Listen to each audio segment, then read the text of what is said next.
Hi students, welcome back. Nuclei എന്ന് പറയുന്ന ചാപ്റ്ററിൽ നമ്മൾ റേഡിയോ ആക്ടിവിറ്റി എന്താണെന്ന് ഡിസ്കസ് ചെയ്തിരുന്നു. റേഡിയോ ആക്ടിവിറ്റി അല്ലെങ്കിൽ റേഡിയോ ആക്റ്റീവ് എലമെൻറ്റ്സ് എന്ന് പറഞ്ഞു കഴിഞ്ഞാൽ റേഡിയേഷൻസ് കണ്ടിന്യൂസ് ആയിട്ട് എമിറ്റ് ചെയ്ത് ഡീകേ ചെയ്യുന്ന എലമെൻസിനെയാണ് നമ്മൾ റേഡിയോ ആക്റ്റീവ് എലമെൻറ്റ്സ് എന്ന് പറയുക. അങ്ങനെ ഡീകേ ചെയ്യുന്ന ആ പ്രോസസ്സിനെയാണ് റേഡിയോ ആക്ടിവിറ്റി എന്ന് പറയുക. അങ്ങനെ അവർ പുറത്തുവിടുന്ന എമിറ്റ് ചെയ്യുന്ന റേഡിയേഷൻസിന് നമ്മൾ പേരുകൾ കൊടുത്തിട്ടുണ്ട്. Alpha, beta, gamma. Alpha rays, beta rays, gamma rays. ഇതിൽ ഓരോ റേസിനും കുറച്ച് പ്രോപ്പർട്ടീസ് ഉണ്ട്. അപ്പോൾ കമ്പയർ ചെയ്ത് പഠിക്കുകയാണെന്നുണ്ടെങ്കിൽ വലിയ ബുദ്ധിമുട്ട് വരില്ല. ആൽഫ റേസ് എന്ന് പറഞ്ഞു കഴിഞ്ഞാൽ പോസിറ്റീവ്ലി ചാർജ്ഡ് പാർട്ടിക്കിളാണ്. ആൽഫ എന്ന് പറഞ്ഞു കഴിഞ്ഞാൽ പോസിറ്റീവ്ലി ചാർജ്ഡ് പാർട്ടിക്കിളാണ്.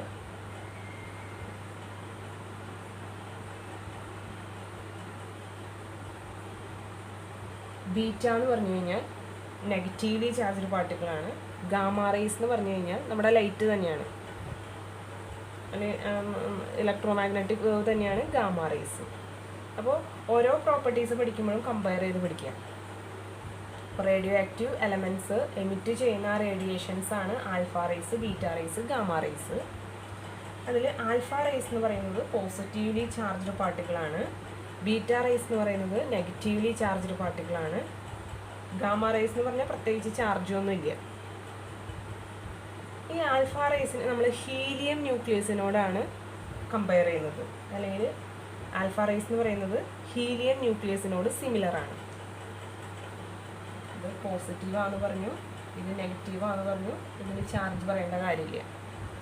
രണ്ടാമത്തെ പ്രോപ്പർട്ടി എന്ന് പറയുന്നത് ഹീലിയം ന്യൂക്ലിയസിനോട് ഇക്വലൻ്റ് ആണ്. ഹീലിയം എന്ന് പറയുമ്പോൾ എന്തൊരു He2 4. ആൽഫ റേസ് എന്ന് പറയുന്നത് ഹീലിയം ന്യൂക്ലിയസിനോട് ഇക്വലൻ്റ് ആണ്. ബീറ്റ റേസ് എന്ന് പറയുന്നത് ഇലക്ട്രോണിനോട് ഇക്വലൻ്റ് ആണ്. ഗാമ റേസ് അങ്ങനെ പ്രത്യേകിച്ച് പറയേണ്ട, അത് എന്ത് തന്നെയാണ്? അത് ലൈറ്റ് തന്നെയാണ്, അല്ലെങ്കിൽ EMOs ആണ് ഗാമ റേസ് എന്ന് പറയുന്നത്. അപ്പോൾ രണ്ട് പ്രോപ്പർട്ടി പഠിച്ചു. ആൽഫ റേസ് പോസിറ്റീവ്ലി ചാർജ്ഡ് പാർട്ടിക്കിളാണ്. ബീറ്റ റേസ് നെഗറ്റീവ്ലി ചാർജ്ഡ് പാർട്ടിക്കിളാണ്. ഗാമ റേസ് ചാർജ് ഇല്ലാത്ത പാർട്ടിക്കിളാണ്. അതുപോലെ സെക്കൻഡ് പ്രോപ്പർട്ടി എന്ന് പറയുന്നത് ആൽഫ റേസ് ഹീലിയം ന്യൂക്ലിയസിനോട് ഇക്വലൻ്റ് ആണ്. ബീറ്റ റേസ് ഇലക്ട്രോണിനോട് ഇക്വലൻ്റ് ആണ്. ഗാമ റേസ് എന്ന് പറയുന്നത് ലൈറ്റ് തന്നെയാണ്, അല്ലെങ്കിൽ ഇലക്ട്രോ മാഗ്നറ്റിക് വേവ് ആണ്. അതുപോലെ ഇത് പെനിട്രേറ്റ് ചെയ്യാന്ന് പറഞ്ഞു കഴിഞ്ഞാൽ ഞാൻ പറഞ്ഞു തന്നിട്ടുണ്ട്, ഇങ്ങനെ തുളച്ച് കയറി പോകാനുള്ളൊരു കഴിവ്, മാറ്ററിൽ പെനിട്രേറ്റ് ചെയ്യാനുള്ള കഴിവുണ്ട്. പക്ഷേ അത് വളരെ ചെറുതാണ്. ആർക്ക്? ആ കഴിവ്, പെനിട്രേഷൻ പവർ ഏറ്റവും ലോ ആയിട്ടുള്ള ആളാണ് ആര്? Alpha rays. അതിനേക്കാൾ കുറച്ചും കൂടി പെനിട്രേഷൻ പവർ ആർക്കുണ്ട്? ബീറ്റ റേസിനുണ്ട്. ഏറ്റവും കൂടുതൽ പെനിട്രേഷൻ പവർ ഉള്ളത് ആർക്കാണ്? ഗാമ റേസിനാണ്. നമ്മൾ EMOs ഒക്കെ പഠിച്ചപ്പോൾ അത് പറഞ്ഞിരുന്നു. അപ്പോൾ പെനിട്രേഷൻ പവറിൻ്റെ കാര്യം കമ്പയർ ചെയ്യുകയാണെന്നുണ്ടെങ്കിൽ പെനിട്രേഷൻ പവർ ഏറ്റവും ലോവസ്റ്റ് ആയിട്ടുള്ളത് ആൽഫ റേസിനാണ്. ആൽഫ റേസിനേക്കാളും കുറച്ചും കൂടി കൂടുതൽ പെനിട്രേഷൻ പവർ ബീറ്റ റേസിനുണ്ടാവും. ഏറ്റവും കൂടുതൽ പെനിട്രേഷൻ പവർ ഗാമ റേസിനാണ്. അതുപോലെ തന്നെ ഈ ആൽഫ റേസ് ആണെങ്കിൽ they are deflected by electric and magnetic field. ഈ ആൽഫ റേസ് പോകുന്ന വഴിയിൽ നമ്മൾ ഇലക്ട്രിക് ഫീൽഡോ മാഗ്നറ്റിക് ഫീൽഡോ ഒക്കെ വെച്ച് കഴിഞ്ഞാൽ അത് ആ സ്ഥലത്തേക്ക് ഡിഫ്ലക്റ്റ് ചെയ്യും. ബീറ്റ റേസ് ആണെങ്കിലും സെയിം തന്നെ, they are deflected by electric and magnetic fields. എന്നാൽ ഗാമ റേസ് ആണെന്നുണ്ടെങ്കിൽ അതിന് ചാർജ് ഇല്ലാത്തത് കൊണ്ട് ഇലക്ട്രിക് ഫീൽഡോ മാഗ്നറ്റിക് ഫീൽഡോ ഒന്നും വെച്ചാൽ യാതൊരു ഇതും ഉണ്ടാവില്ല, ഇൻഫ്ലുവൻസും ഉണ്ടാവില്ല. അപ്പോൾ ഇതാണ് അതിൻ്റെ പ്രോപ്പർട്ടീസായിട്ട്. അപ്പോൾ പ്രോപ്പർട്ടീസായിട്ട് എങ്ങാനും ചോദിച്ചു കഴിഞ്ഞാൽ എഴുതേണ്ട കാര്യങ്ങൾ. അപ്പോൾ ഈസി ആയിട്ട് പഠിക്കാവുന്നതാണ് ആൽഫ, ബീറ്റ, ഗാമ റേസിൻ്റെ പ്രോപ്പർട്ടീസ്. ഇനി നെക്സ്റ്റ് നമുക്ക് നോക്കാനുള്ളത് alpha decay, beta decay, gamma decay. Alpha decay എന്ന് പറഞ്ഞു കഴിഞ്ഞാൽ എന്താ ഉദ്ദേശിക്കുന്നത്? ഒരു radioactive element alpha rays emit ചെയ്ത് കഴിഞ്ഞാൽ ഉണ്ടാവുന്ന പുതിയ ന്യൂക്ലിയസിന് എന്തൊക്കെ മാറ്റങ്ങളാണ് വരികയെന്ന് പറയാൻ പോകുന്നത്. അപ്പോൾ നമ്മൾ ജനറലായിട്ട് ഒരു ന്യൂക്ലിയസിനെ ഇങ്ങനെയാണ് റെപ്രസെൻറ്റ് ചെയ്യുക. Z എന്ന് പറയുന്നത് അറ്റോമിക് നമ്പറും A എന്ന് പറയുന്നത് മാസ് നമ്പറുമാണെന്ന് നമുക്കറിയാം. ഇനി ഇങ്ങനെ ഒരു ന്യൂക്ലിയസ് ആൽഫ ഡീകേ ആണ് നടത്തുന്നത് എന്നുണ്ടെങ്കിൽ നമ്മൾ പറഞ്ഞിരുന്നു, ആൽഫ എന്ന് പറഞ്ഞു കഴിഞ്ഞാൽ ഏത് ന്യൂക്ലിയസിനോട് ഇക്വലൻ്റ് ആണ്? ഹീലിയത്തിനോട് ഇക്വലൻ്റ് ആണ്. അപ്പോൾ ഒരു ഹീലിയം പുറത്തേക്ക് പോയി, ആൽഫ ഡി കെ എന്ന് പറഞ്ഞാൽ ഒരു ഹീലിയം പുറത്തേക്ക് പോയി, എമിറ്റ് ചെയ്തു. അപ്പോൾ ഉണ്ടാവുന്ന ഇതിനെ നമ്മൾ പാരൻ്റ് ന്യൂക്ലിയ എന്നാണ് പറയുക. പാരൻ്റ് ന്യൂക്ലിയ എന്നാണ് പറയുക. അതിൽ നിന്നും ഹീലിയം പുറത്തേക്ക് പോയി, അല്ലെങ്കിൽ ഒരു ആൽഫ പാർട്ടിക്കിൾ എമിറ്റ് ചെയ്ത് കഴിഞ്ഞാൽ ഉണ്ടാവുന്ന ഡോട്ടർ ന്യൂക്ലിയ. ഇത് പാരൻ്റ് ന്യൂക്ലിയ, ഇത് ഡോട്ടർ ന്യൂക്ലിയ. അതിൽ അറ്റോമിക് നമ്പറിനും മാസ് നമ്പറിനും എന്ത് ചേഞ്ചാണ് വരിക? പുതിയ, അതായത് ഈ ഡോട്ടർ ന്യൂക്ലിയയ്ക്ക് എന്ത് കുറവായിരിക്കും? പാരൻറ്റിനെ അപേക്ഷിച്ച് നോക്കുമ്പോൾ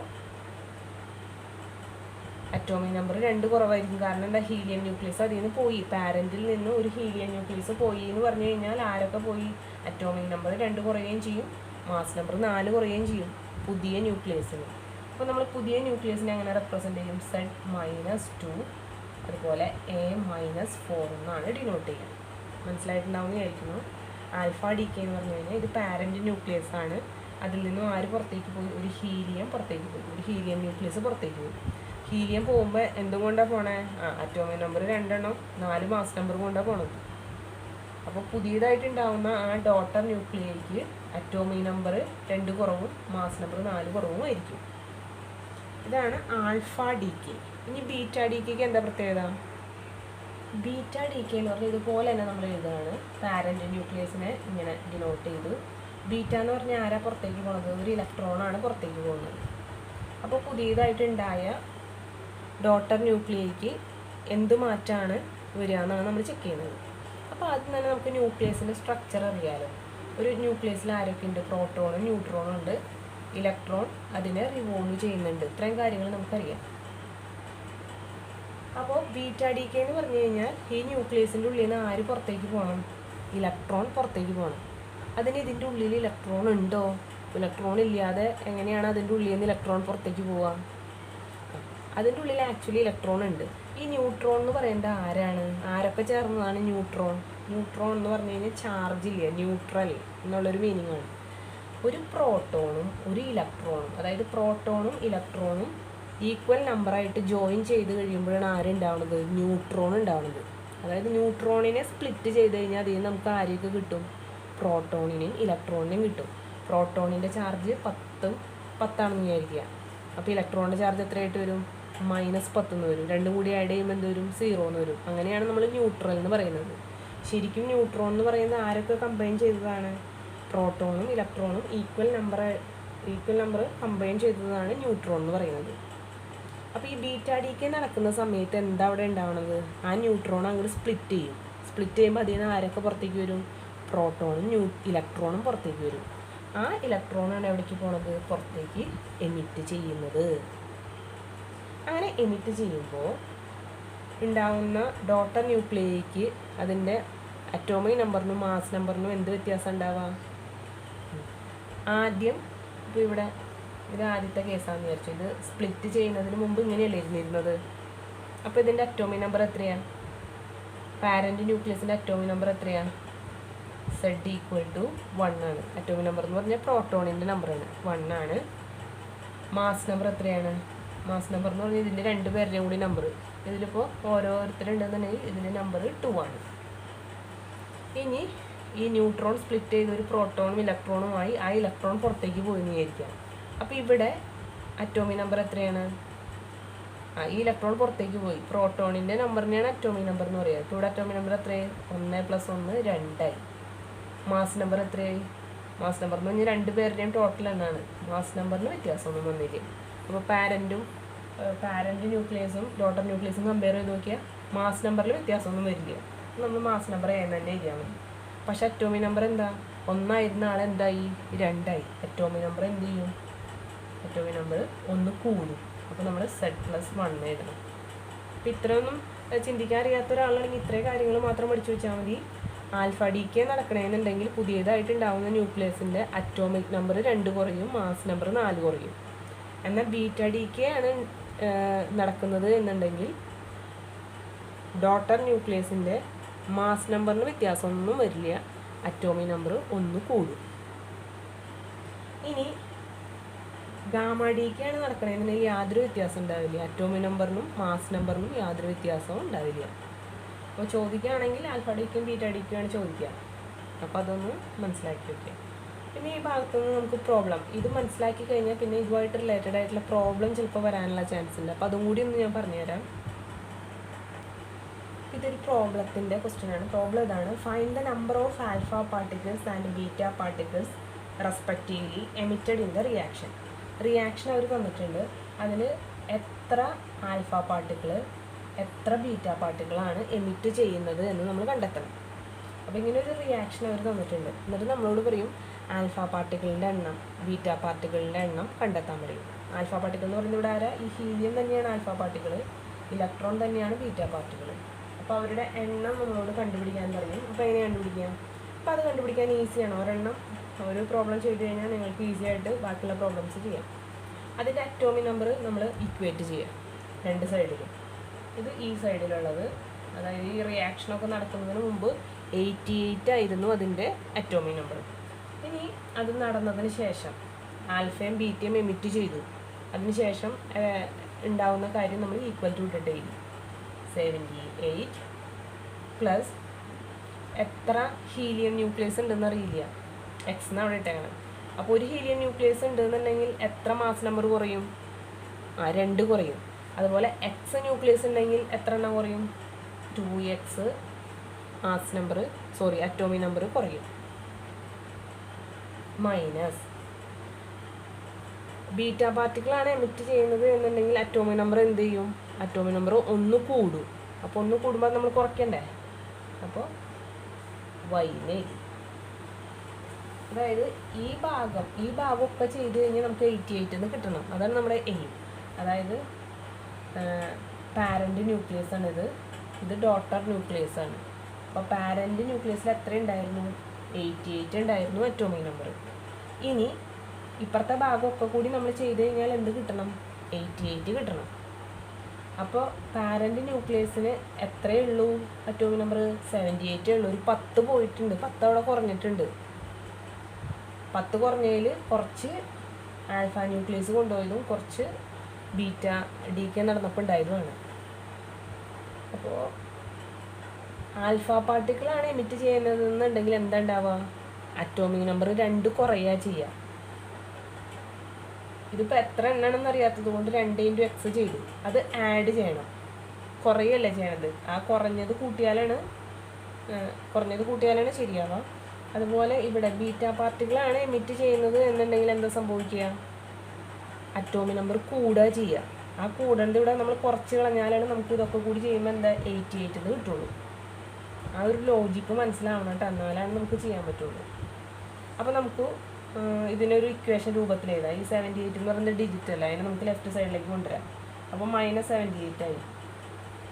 അപ്പോൾ 88 ന് 78 പോയി കഴിഞ്ഞാൽ നമുക്ക് 10 കിട്ടി.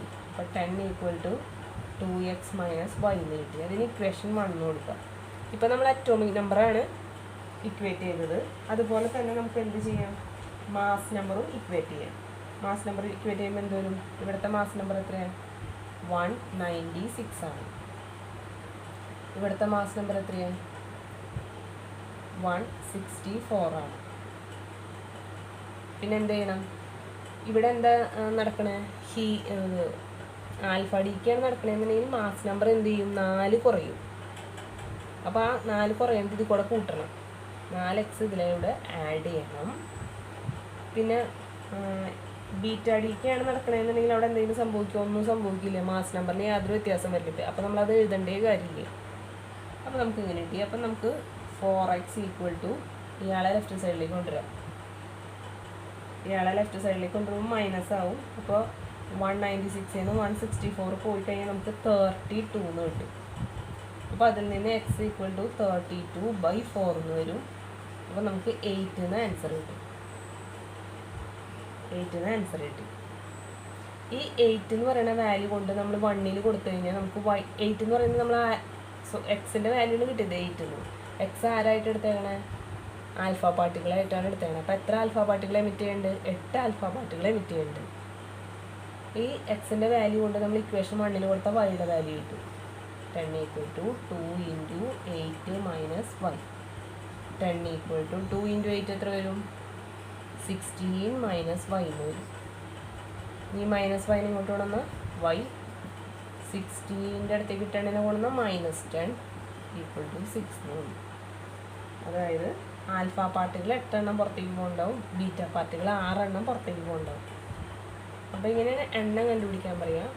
അപ്പോൾ നമ്മൾ പാരന്റ് ന്യൂക്ലിയസിൻ്റെ അറ്റോമിക് നമ്പർ എഴുതാം, ഡോട്ടർ ന്യൂക്ലിയയുടെ അറ്റോമിക് നമ്പർ എഴുതാം. പിന്നെ ഹീലിയം ആണെന്നുണ്ടെങ്കിൽ ആഡ് ചെയ്യണം, ഇലക്ട്രോണാണ് അല്ലെങ്കിൽ ബീറ്റ ഡിക്കാണ് നടക്കണമെന്നുണ്ടെങ്കിൽ നമ്മളത് മൈനസാണ് ചെയ്യേണ്ടത്. അങ്ങനെ ചെയ്താണ് ഇത് കണ്ടുപിടിക്കേണ്ടത്. ഓക്കെ. പിന്നെ ഇതിന് വേണമെന്നുണ്ടെങ്കിൽ ചോദിക്കാൻ ചാൻസ് ഉള്ളത് ഐസോബാറും ഐസോട്ടോണും. അതൊക്കെ നിങ്ങൾക്ക് അറിയാമല്ലോ, നിങ്ങൾ ഓൾറെഡി കെമിസ്ട്രിയിൽ പഠിക്കുന്നതാണ്. ഐസോബാർ എന്ന് പറഞ്ഞു കഴിഞ്ഞാൽ മാസ് നമ്പർ സെയിം ആയിട്ടുള്ളത്, ഐസോട്ടോൺ എന്ന് പറഞ്ഞാൽ ന്യൂട്രോണിൻ്റെ എണ്ണം സെയിം ആയിട്ടുള്ളത്. നെക്സ്റ്റ് ഒരു ക്വസ്റ്റ്യൻ, ഒരു പ്രോബ്ലമാണ്. Transformations of uranium 92-238 to uranium 92-234 is shown by the equation. അതായത് ഈ യുറേനിയമായിട്ട് മാറുന്നതിൻ്റെ ആ ട്രാൻസ്ഫോർമേഷൻ്റെ ഇക്വേഷനാണ് തന്നിരിക്കുന്നത്. ഇതിൽ ഈ ന്യൂക്ലിയസ്, ഈ പാരന്റ് ന്യൂക്ലിയസ് എന്ത് എമിറ്റ് ചെയ്തിട്ടാണ് തോറിയമായത്, അല്ലെങ്കിൽ ഇയാൾ എന്ത് എമിറ്റ് ചെയ്തിട്ടാണ് ഈ എലമെൻ്റ് ആയത്, ഇയാൾ എന്ത് എമിറ്റ് ചെയ്തിട്ടാണ് ലാസ്റ്റത്തെ എലമെൻറ്റ് കിട്ടിയത് എന്നാണ് കാണേണ്ടത്.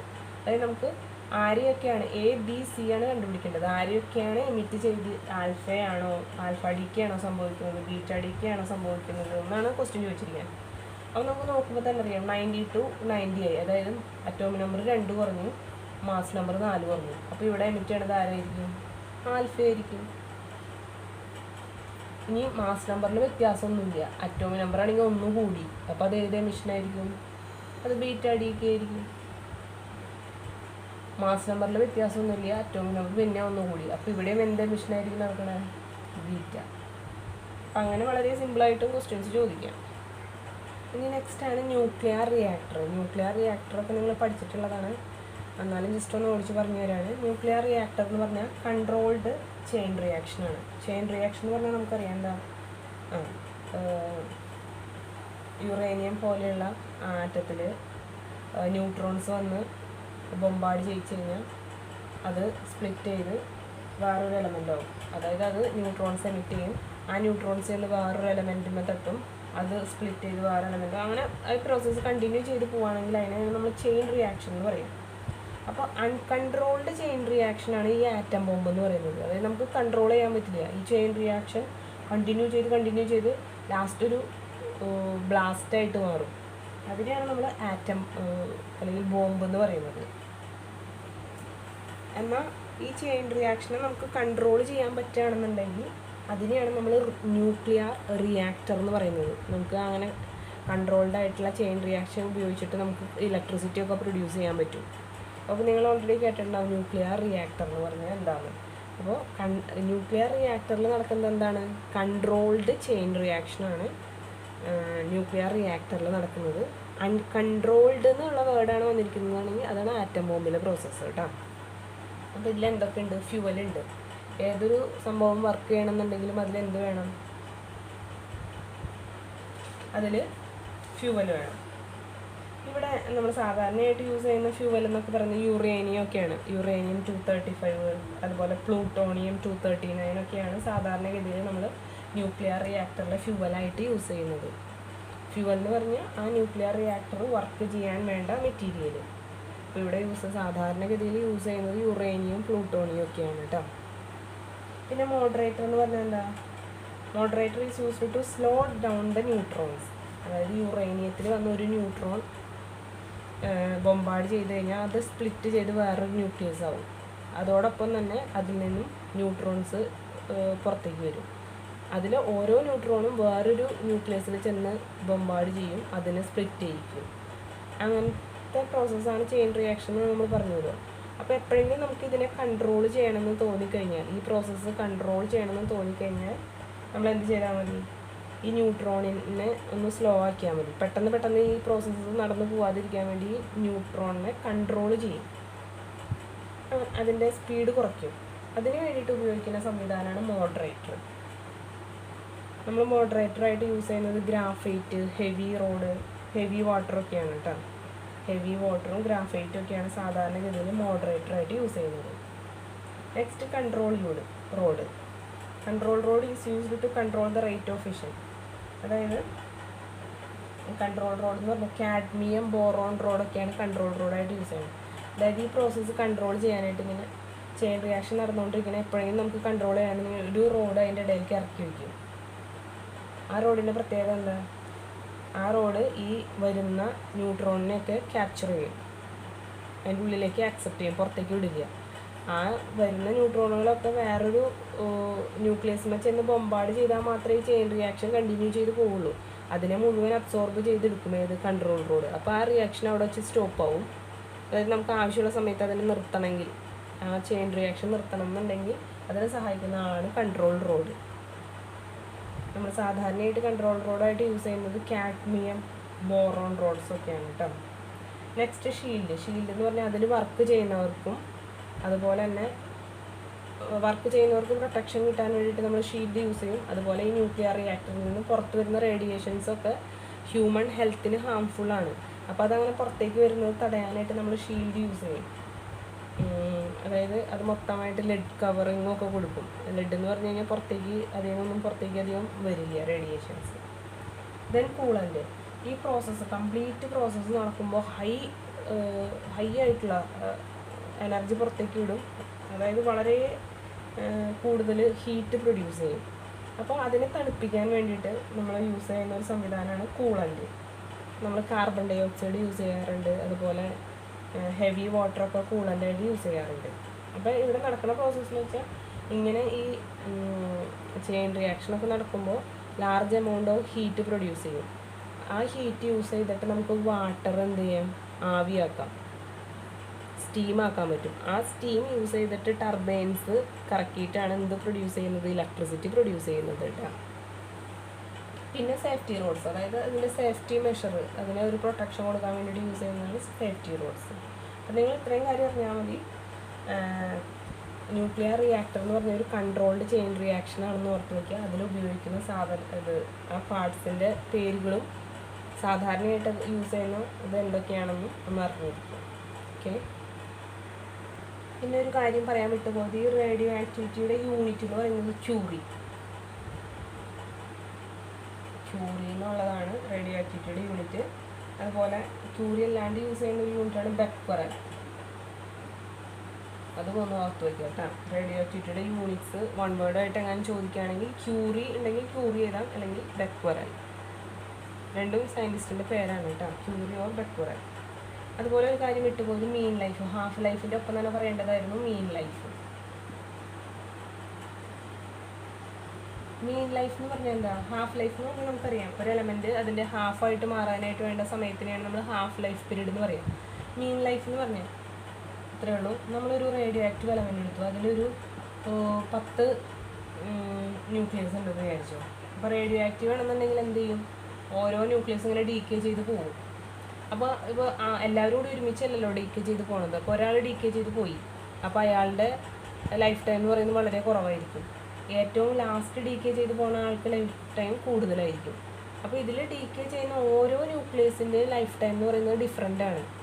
അപ്പോൾ നമ്മൾ അങ്ങനെ ഓരോരുത്തരുടെ ഡിഫറെൻ്റ് ആകുമ്പോൾ നമ്മൾ സാധാരണ കേസിൽ എന്താ ചെയ്യുക, മീൻ എടുക്കും.